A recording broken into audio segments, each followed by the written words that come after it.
اچھا ہم صاحب، دوسرا ضمنی سوال اس پہ یہ ہے کہ لوگ عام طور پہ یہ کہتے ہیں کہ ایک زمانے تک آپ کی بھی وہی رائے تھی جو علماء کی رائے تھی کہ یہ داڑھی جو ہے انبیاء کی ہی سنت ہے، اور اسی لحاظ سے مسلمان معاشرت میں لوگوں کو یہ رکھنی چاہیے. تو جب آپ کی یہ رائے تھی تو کن بنیادوں پر تھی؟ اور اب تو خیر آپ کی رائے اگر تبدیل ہوگی، ان کی بنیادیں تو آپ نے واضح کر دی ہیں، تو اس وقت کس بنیاد پہ آپ یہ کہتے تھے؟ میں نے ابھی آپ سے عرض کیا کہ میں ایک مسلمان گھرانے میں پیدا ہوا. اس مسلمان گھرانے میں پیدا ہونے کے بعد ظاہر ہے کہ میرا اگر دین کی طرف رجحان ہوگا تو سب سے پہلے میں اسی دین کو سمجھوں گا جو علماء بیان کرتے ہیں.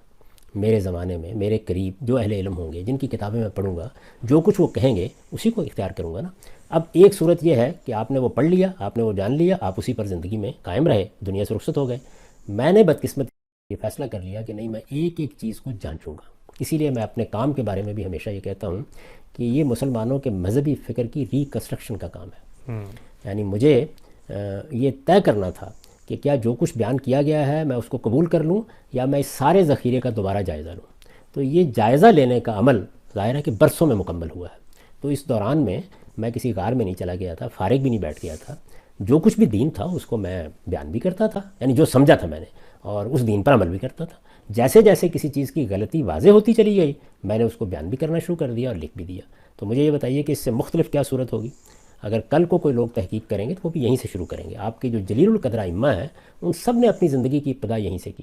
یعنی انہوں نے اپنے اساتذہ سے جو دین سیکھا، جس طرح پہلے علماء نے ان کو بتایا، انہوں نے وہاں سے زندگی شروع کی.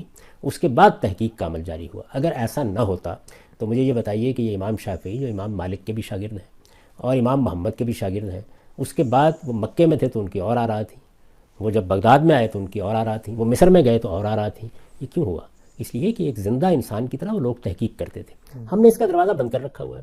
ہمارے علماء نے یہ اصول اختیار کر لیا ہے کہ جو کچھ ہم نے اپنے بزرگوں سے سنا ہے، اپنے اکابر سے سنا ہے، اس کو ہم چیلنج نہیں کریں گے. تو میں تو یہ کہتا ہوں کہ میں نے یہ کام کیا ہے اور میرے نزدیک یہ دور حاضر کی ناگزیر ضرورت ہے. یعنی اس وقت آپ اس دنیا میں جی رہے ہیں، اس میں یہ لازم تھا کہ انسانی فہم کا جائزہ لیا جائے. دیکھیے، ایک چیز ہے اللہ کا دین اور ایک دوسری چیز یہ ہے کہ انسانوں نے اس دین کو کیسے سمجھا. تو قرآن مجید کی کوئی آیت ہے، کس طرح سمجھی، غور کریں گے. اگر سنت کا کوئی فہم ہے تو اس کو بھی دوبارہ دیکھیں گے. اسی طرح کا معاملہ روایات میں ہوگا. یعنی ایک ایک چیز کو دوبارہ دیکھا جائے گا کہ وہ دلیل کی بنیاد کے اوپر قابل قبول ہے یا نہیں ہے. تو یہ کام چونکہ میں نے کیا ہے اور یہ ایک دن میں نہیں ہو گیا، اس میں برسوں لگے ہیں. تو اس میں میری بہت سی ایسی چیزیں ہیں کہ جو آپ ماضی میں جا کے دیکھیں گے تو وہ وہی تھیں جو عام طور پر اہل علم بیان کرتے ہیں. جب اس کی غلطی مجھ پر متعین ہو کے واضح ہو گئی تو پھر میں نے اس کو لکھ دیا. اب تو آپ جانتے ہیں کہ 2007 میں میری کتاب میزان شائع ہوئی ہے. اس میں نے پورے دین کو اپنی تحقیق کے مطابق بیان کیا ہے. پھر ایک مرتبہ پوری کتاب پر نظر ثانی کی ہے اور اس کا پھر نظر ثانی شدہ ایڈیشن شائع ہوا ہے.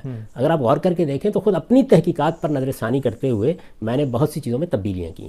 تو یہ عمل جس جگہ بھی کسی قوم میں ہوگا وہاں یہی صورتحال پیدا ہو جائے گی. اگر آپ یہ طے کر لیں کہ آپ کو غور نہیں کرنا، جو کچھ آپ کو اپنے آبا سے ملا ہے اسی کو مانتے رہنا ہے، تو پھر ظاہر ہے کہ کوئی تبدیلی بھی نہیں آئے گی.